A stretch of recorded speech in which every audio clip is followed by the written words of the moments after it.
the Middle-aged Bodcast. Getting older, but having some laughs.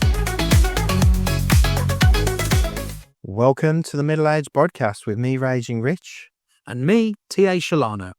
And today we're here. It is the midway point of season 4. I can't believe that we're here already. It's unbelievable, Rich. And another point to make is this is our 40th episode. So the podcast is in its own right middle-aged, essentially. I think we can call that. So yeah, we've made it to halfway through season 4 and the 40th episode in total. So it's quite something. Quite something. Yeah, it's a fantastic achievement. And I've got to say, we've been obviously thinking about this for a little while. This is the season where we will hit our 1-year anniversary of recording the podcast. So really very much looking forward to that. And we will be having a special episode to commemorate that at the end of the season. So do stay tuned for that, podcasters. We're going to have a birthday party. Is that what you're saying? And we've got to get a cake.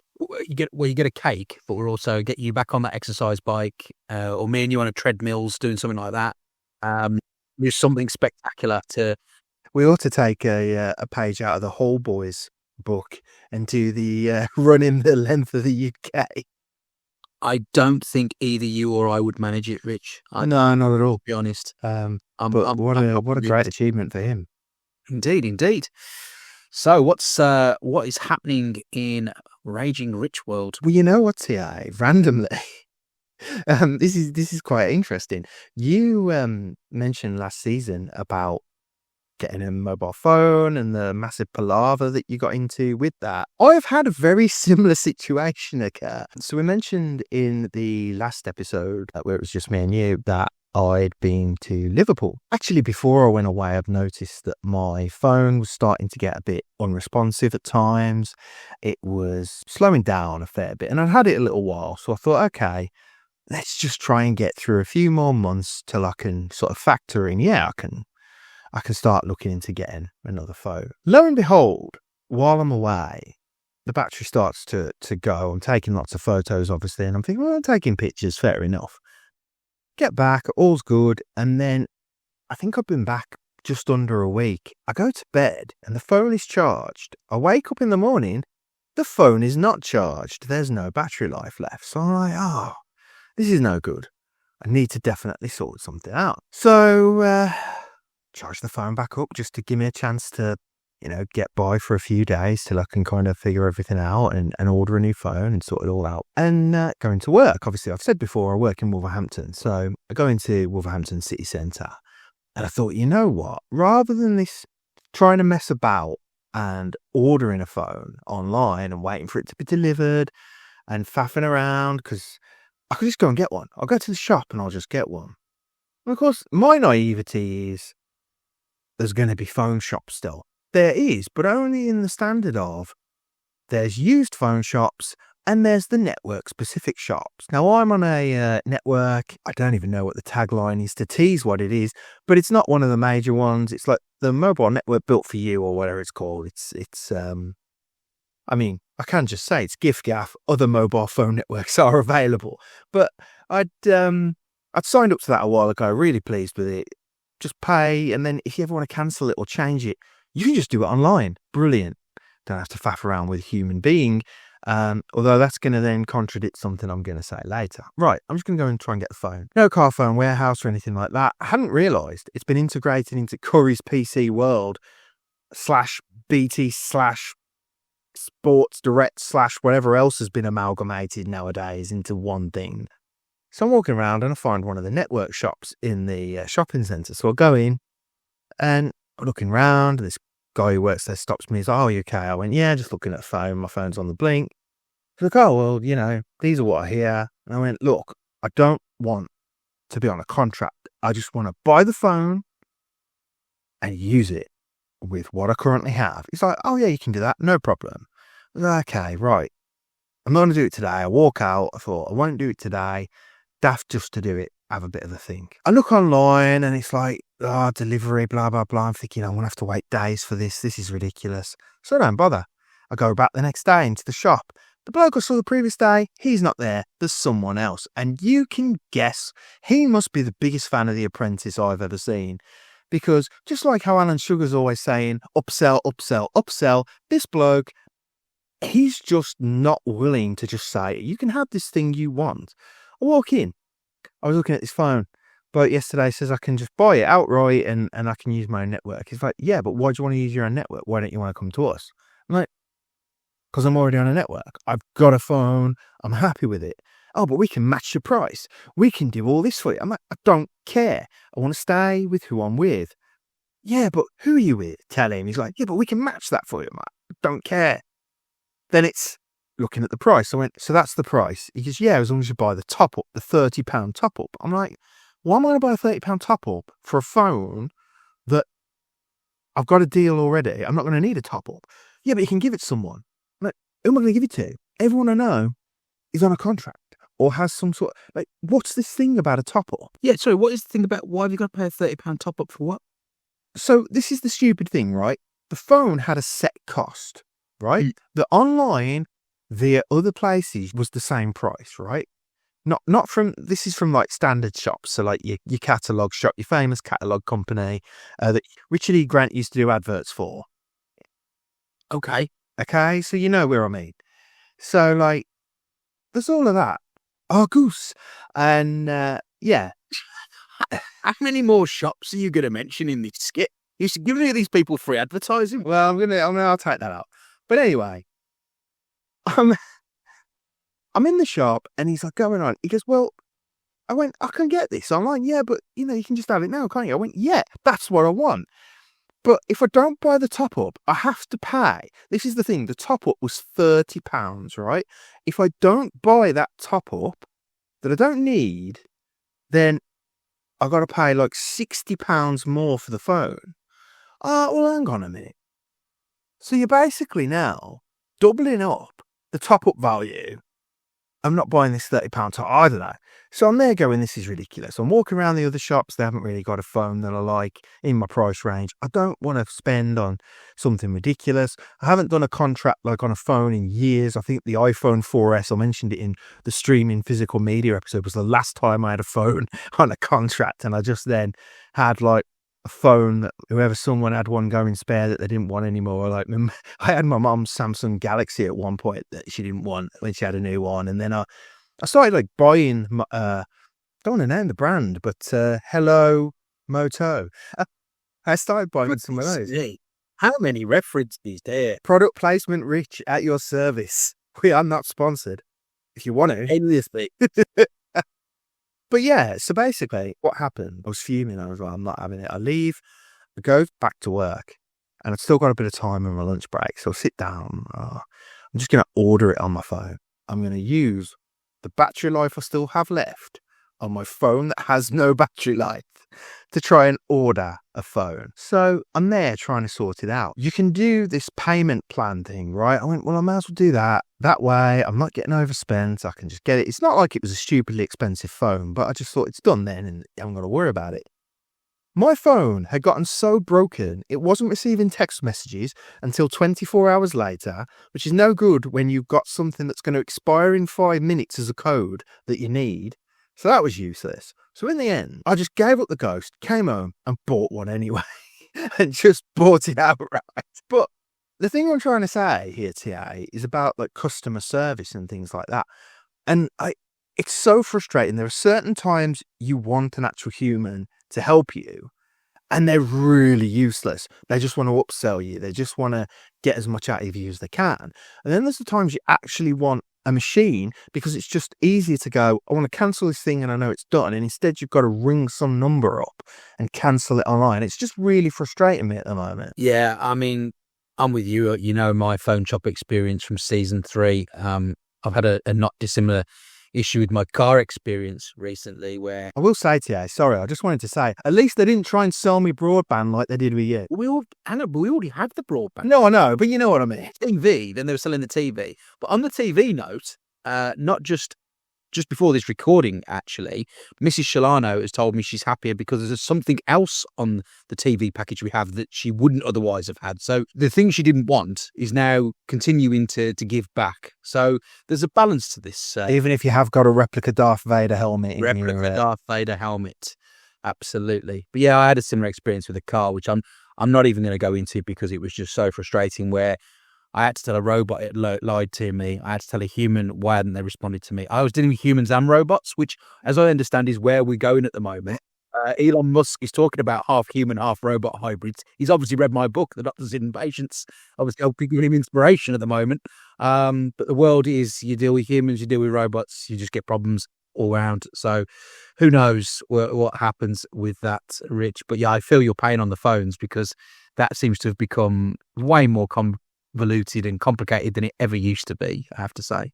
It used to be, the last time I bought a phone, I actually went to said catalog shop that I mentioned earlier. And they're not super expensive phones, but they do the job.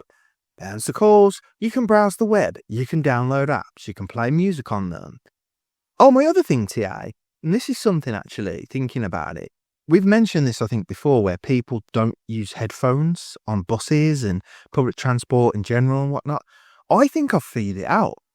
My phone doesn't have an audio jack for wired headphones. Now, I know a lot of these have stopped doing it now, but I obviously have a pair of Bluetooth headphones, so that's fine. I can listen to it on the way in and whatnot. This is why nobody's using headphones anymore.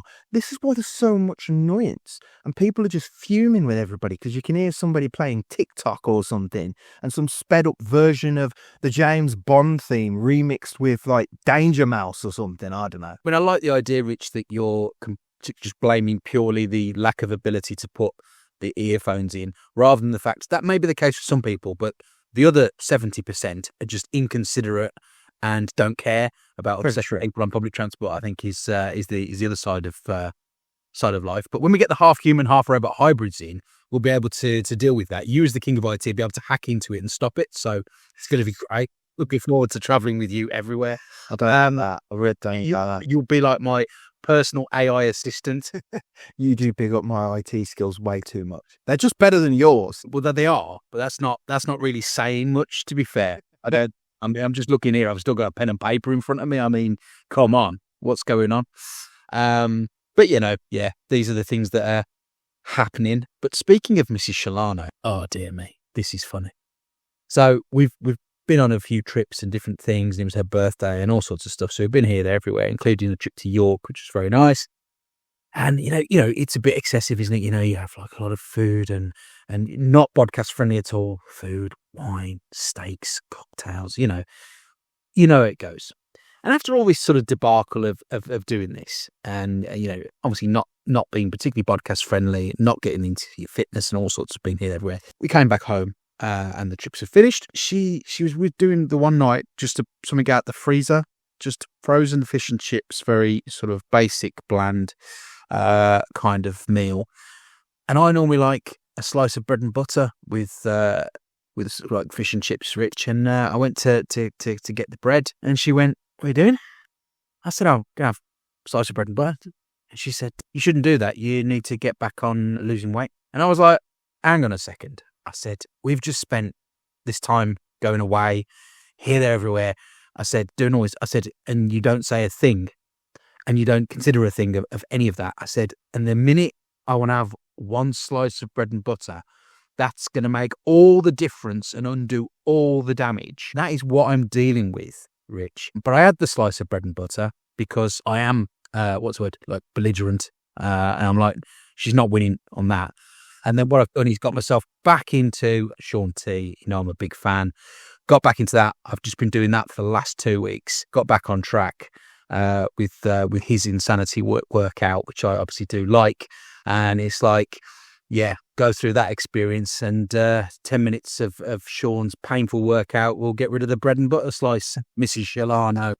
The other thing I was going to say, TA, was the cooking. Now, we have got planned a cooking special this season, and a little bit more on that later in the season. Obviously, we kind of spoke about it, I think, last time, the idea of doing a recipe each from the Poppy Cooks selection of cookbooks that I have. Obviously, she is somewhat local to us in her origin story. Obviously, has gone to London and doing very well for herself. But I have to admit, 'cause obviously there's the slow cooker book and there's the air fryer book, and you were going with a recipe from the air fryer book and me from the slow cooker book. Now, I have cooked my recipe, which went very well, and we will get into that a little bit further in the cooking episode, because I made buffalo chicken for me and Ruth at the weekend. Amazing, really tasty, really impressed with it, really pleased. Went well first time, which is very rare for me with cooking. There's usually a lot of problems. Got to take my hat off to you with the cooking, Rich. You really have massively branched out into that. That's really become the one thing I would say out of the podcast that you've really kind of latched onto more than anything else. And it's quite impressive now. You often hear you saying, I'm cooking. I've got cooking this. And I'm like, what? Who is this guy? You know, it's a complete change. I hadn't made anything for a little while, and well, no, I'd done the sausage casserole, hadn't I? But I'd made it before without the slow cooker, and I think last time we spoke, I'd done it in the slow cooker. I have today made my signature enchiladas. However, the local supermarket did not have passata, my extra ingredient that I add in. So on there, normally, the old Rich, the pre-podcast Rich, he would have panicked. He would have gone to the chip shop. He would have gone to the pizza shop and just done that. But no, not new podcast-powered Rich. No. I bought myself a tin of chopped tomatoes and put that in instead of the passata. And the consistency of the sauce and everything then became a bit of a bolognese type thing. Obviously, it wasn't a bolognese sauce, but the consistency. So my next thing is to try and do a spag bowl. Oh. So hopefully, if we can time it right, that will be done in time for the cooking special. Well, I've got to do my dish for the cooking special as well, which I've not yet done, Rich. So that is on the list. We'll get that done. I have something else to tell you that you don't yet know about. I think we have found you a superhero moniker of sorts. That you are now merchandise man. Merchandise man. Mrs. Sholano has been approached by a colleague who's really keen to get their hands on one of your coasters. Which seems like suddenly, you know, there's a merchandising opportunity here. How have they found out about the coasters? Through the podcast or through the variety of coasters we've given to people? I know they've been listening to the podcast, so they may well have heard you reference it on here, and or from their discussions with Mrs. Sholano. So, you know, the merchandise is getting out there. I don't know. I mean, you know, they're pricey. We'll see what we can do. That's just something to point out there. Well, I'll tell you what. Has said individual purchased your book? Yes. Go on then. We'll give them a free coaster. Is that the rule? Everybody that buys one of my books gets a free coaster. So listen to the podcast and they've bought a copy of your book. Go on. Well, hang on. Physical copy of your book. Yes. Oh, go on then. Yeah. Okay, cool. They can have a coaster. We'll sort it out. Yeah. Yep. No, they did. I'll sort it out. We'll make and it. Weirdly, I got on the bus yesterday, Rich, and had somebody say to me, I've heard you've written a book. And it's somebody you and I know from a long time ago. And I'm like, how'd you know about that? And they were like, they bumped into you apparently outside a coffee shop and you were talking. I know exactly who you mean now. And I was like, really? I was like, well, get online and buy one now, is what I said. They seem less keen. But well, they should be joining the podcast. They should be, you know, they should be listening to the podcast, buying the book, all this stuff. I know. These people. The other thing, Rich, you and I did recently was we went to see Ellie Taylor. Well, we did indeed. Yeah, that was really good. Really enjoyed that. You booked that, and great seats, I have to say, at Birmingham Town Hall. So I have to confess with these stand-up comedians that I've booked recently. Well, that's just me. Mrs. Sholano booked Catherine Ryan, didn't she? But you know what I mean. So like the recent sort of bookings of comedians, what kind of gets me is on TV when they do like their stand-up set, their sort of thing that they're promoting themselves with. It's not what you get when you see them live. So Catherine Ryan, always liked her on panel shows, but when I've seen her stand-up, I've sort of gone, oh, I don't know. She was amazing live. And the same with Ellie Taylor. I've seen her on panel shows and gone, I think she's brilliant. Watched a few of the stand-up clips and gone, I don't know if that's going to be for me. And the reason I bought the tickets was she'd done Ted Lasso. She'd actually been presenting randomly. My mum and dad got me into the Great British Pottery Throwdown. And I ended up watching a bit of that because she was presenting it. because the usual presenter had hurt herself. So she wasn't there for most of the series. So they had Ellie Taylor present the majority of it. So I've been watching that. And then she'd been on, as I say, Ted Lasso on a couple of things. And then these tickets got released and it was sort of promoted around all that sort of stuff. And I thought, oh, okay, cool. I'll have a look. Booked it. And we booked it ages ago, didn't we? I mean, it was last year. It was in like September of last year or something like that. And yeah, really enjoyed it. Really good. She had a proper support act as well. It wasn't just herself. The last few gigs we've been to has just literally been the headline comedian, does a little bit, walks off, comes back and does their full set. She actually had a proper support act. Yeah, she did. And I think it was your first time going to Birmingham Town Hall, actually. It was, yeah. And I do like that venue. I think it's a great venue to see comedy in. I really couldn't believe how good the seats were. Like, we were about 5 rows away, weren't we? Yeah. It was really good. Very good. Very, very good indeed. So yeah, excellent. That was great. Book news, Rich. Obviously, as you'll know, I have a completed first draft of the second novel, and I'm in the midst of editing that. So after a very productive, certainly earlier on, beginning of the year of my 100-day writing challenge has paid off, I think, to some degree. Hopefully there'll be a second book out there on the horizon soon. Oh, we have been planning post season 4, have we not, TA? You are talking about replicating. You interviewed me way back in our second ever episode of season 1 about the Doctor's Hidden Patients. You have proposed potentially interviewing me. I don't even know if it'd be like an interview. I think we just talk about it and have a bit of a chat. Yeah, Like an interview. Maybe a little bit, but yeah, have a bit of a chat about it. And so that's something that may be on the horizon. And maybe if there's an audiobook episode, I'll read the first chapter to return the favour. Ollie, certainly I'm not doing that again. And I think it's only fair, actually, that you would read the first chapter of the second book. I think I could see that think about that as an option, certainly. We can confirm as well, even though we're only halfway through season 4, we are coming back for season 5. I was going to say, back by popular demand, maybe not. We are going to come back. We sort of started with a bit of a rant. I feel like I don't want to end with a rant, but there is something that happened this weekend that kind of annoyed us a little bit, I think. It's safe to say. And then I think we should end it on a bit of positivity after that. But not super podcast friendly, but we did go for a drink with some friends. We hadn't really met up in a little while, and we went to a place. We hadn't been there for a couple of years, had we? But we went to a venue, sort of local-ish. The weather was really nice, and obviously you were already there by the time I arrived, as was everybody else.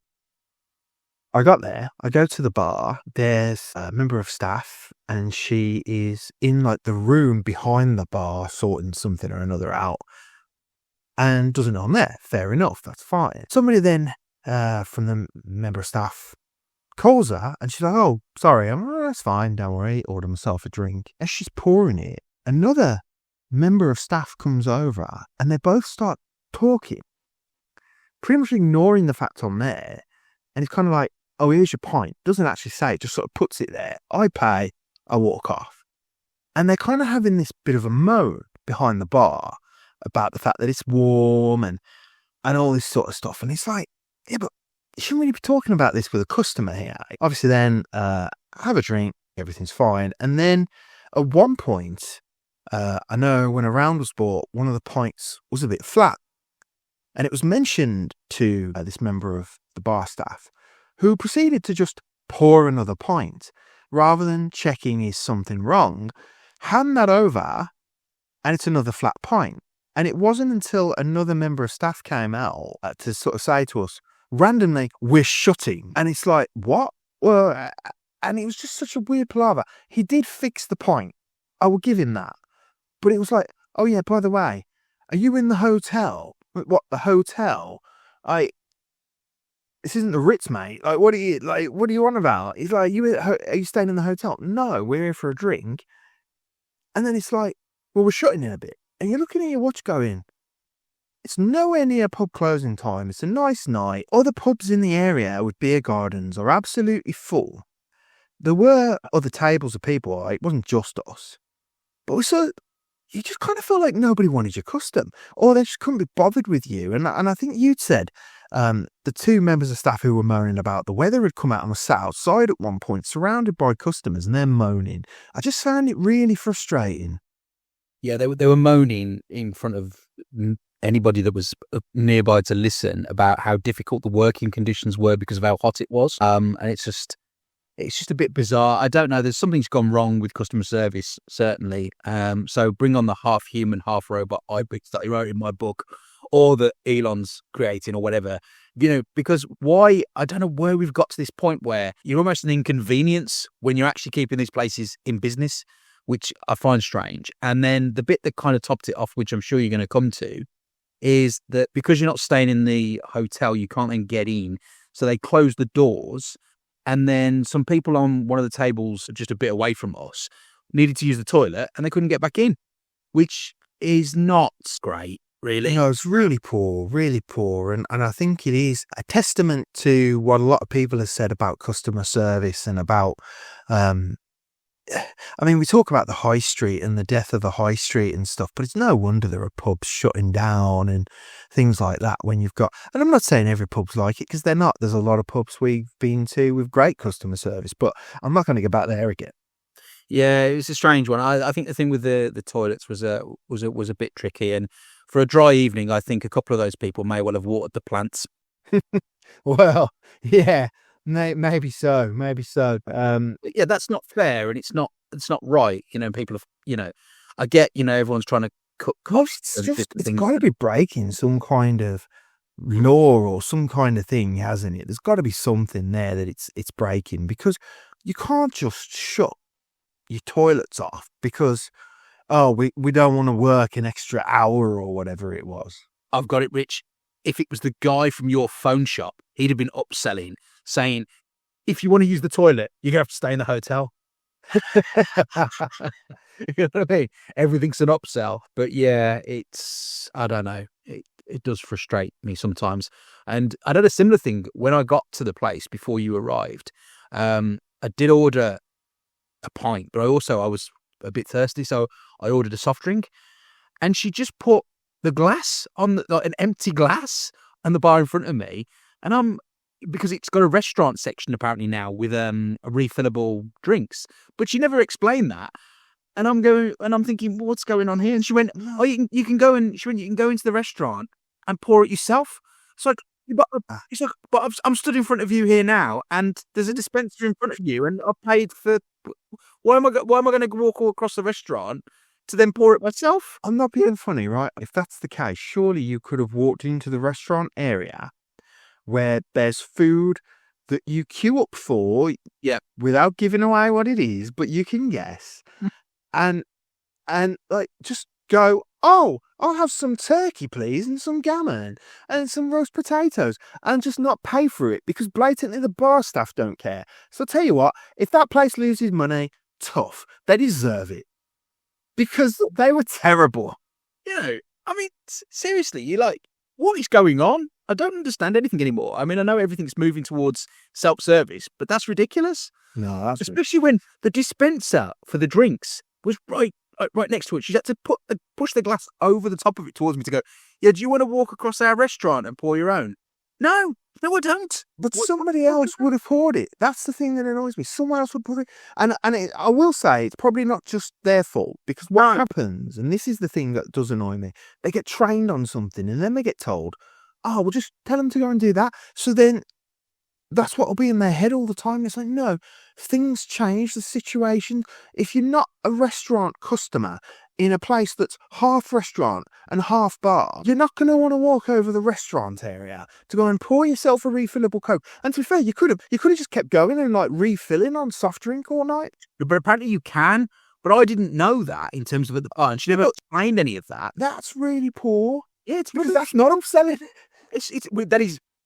But I suppose it's not for them, because if they only have one, you've paid for one. The more you have, the more money they don't get out of you. So yeah, it's a very strange thing to do, but very weird. I look forward to the way things are going, Rich. In about 12 months' time, that venue will have an AI robot there who will be assisting me to get my drink, and the people that were complaining about, "Oh, it's a bit too hot to work," will be like, "What's happened? We've been replaced by robots that can temperature control themselves." I don't think that at all, Tio. I think it'll be turned into a block of flats. They'll be selling it and sending it into a block of flats. Oh, I'm not even joking. But what it deserves, in truth, after all of that, it was an absolute joke.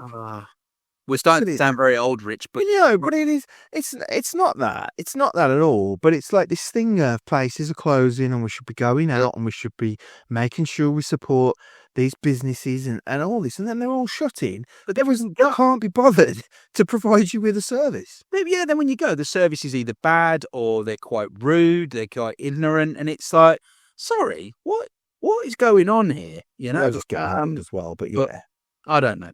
So yeah, I don't want to say bring on the robots because that's massive issue for us. it's you talking about this. It's normally me. Terrible. Normally you, but he is picking up a bit of pace, all of that. So it's weird. But let's shift to a positive ending for the episode. Okay. We are currently, as of time of recording, preparing to guest on another podcast. We are, yeah. Which I'm very much looking forward to. And obviously, a podcast where we've had to watch a couple of films to sort of prepare for the episode, one of which is one of my favourite films and one of which is one of yours. So I think we've done quite well to get those on the list. We didn't pitch them. They were given to us on a long list and we selected them. So yeah, really pleased and yeah. See how Yeah, absolutely looking forward to that. It's always interesting to be invited to go onto other people's podcasts, certainly. And so that's one coming up. And you and I are getting to the point which we'll have done an awful lot of podcasts in the space of a year, to be fair. we will have, yeah, and I think we ought to try and reach out to a few more people, not only obviously to come and guest on our podcast here on the Middle-aged Bodcast, but also trying to do a few more things and sort of going and interacting with other people about various topics and trying to have our voices heard. I've got it, Rich. We're going to go back to that venue we went for a drink. We're going to record the podcast there, and then they will definitely provide us with a better standard of customer service, you would hope. Well, maybe not. You never know. And then a bloke will walk in trying to sell us a mobile phone. Well, who knows? But yeah, so that's something to look forward to, Rich. And I'm definitely looking forward to the cooking, though, because I have been off cooking a bit recently in terms of being here, there, everywhere. So that will be a good challenge for me, especially now you are now like Mr. Chef. I'm like sort of, what's the word? Trailing in your wake on cooking. I mean, you're kind of trailing in my wake on exercise, but especially now I've had the last couple of weeks back on track certainly with fitness, if not diet. But yeah, I'm looking forward to trying it out. But yeah, you'll have your own restaurant this time next year. You'll put them out of business. I'll be where that pub is. Yeah. And people you heard, they'll be coming for a job for you, and you'll be like, I'm not employing you. I remember you last year. You shut the toilets down. You didn't serve us properly. No. I'm going to find my own people, and you're going to have your own restaurant. I can see it now. What would it be? What would we call it? A podcast themed restaurant, maybe. That's a real bit of a thing. Yeah, easy listening enchiladas. As long as I can just use the slow cooker to cook everything and some enchilada. Enchiladas made to order for everyone. Standard of how things are going. Somebody with a slow cooker in a restaurant could well happen. Yeah, it could well happen. And for the fitness side of it, I'll do your deliveries on a bike. Yeah, there you go. Yeah. That is not a bad shout at all. It's not a bad idea. Well, I guess we're coming towards the end of this episode. I think so, yeah. I think, as we say, lots to look forward to, some really good stuff on the way. Obviously, in our last episode, we spoke to Suzanne Casamento, which was fantastic. Really interesting story from her as well. And of course, a fellow author. But our next episode, we're also going to be joined by an author who's been on a bit of a health and fitness journey. So, Tia, do you want to talk a little bit about our guest in the next episode? or guests even, because it's Well, it's two guests for a time. Rich. It's a husband and wife team where we have the, he's the author, she's his editor, which I thought was fascinating. They've both been on a health kick and lost a lot of weight, which was quite a fascinating discussion, actually. And so we're looking forward to episode 7, bringing you the Flanagan Granimans. We're really looking forward to that episode. And please do, we don't say this enough, please do like and subscribe on whatever podcast platform you are listening on. If you're on YouTube, please do like, subscribe, leave a review, leave a comment. We do have in the show notes a link tree and links to all of our social media. Follow us on there. We're on Instagram, we're on X, we're on Threads, we're on Blue Sky, Facebook, probably whatever gets invented next. I don't know, something else will come out. Yeah. On what, sorry? Robot Tube. But yeah, we're on all those sort of platforms. So please do go and check those out. We'll have links in the show notes, in the description. But yeah, thank you very much, everybody. And thank you, TA. And we will catch you next week. Goodbye. One more middle-aged podcast in your life? Of course you do. Follow us on social media for behind-the-scenes stuff, extra larks, and all our latest updates. We're on Instagram and Threads at Middle-aged Bodcast. Facebook's easier. Just head to facebook.com/middle-aged podcast. If you're still hanging on to Twitter or X or whatever it's called now, we're at Middle-aged Bodcast. And if you're on Blue Sky, it's at middleagedpodcast.bsky.social. Or you can swing by our website, middleagedpodcast.co.uk. Give us a follow and stay in the loop. Cheers for listening. Two best mates, yeah, they take you to stand. Raging Rich and TA, got your health in the hands. Williams, laughs and tales they tell. For beats and nights, the workouts, they're keeping it real.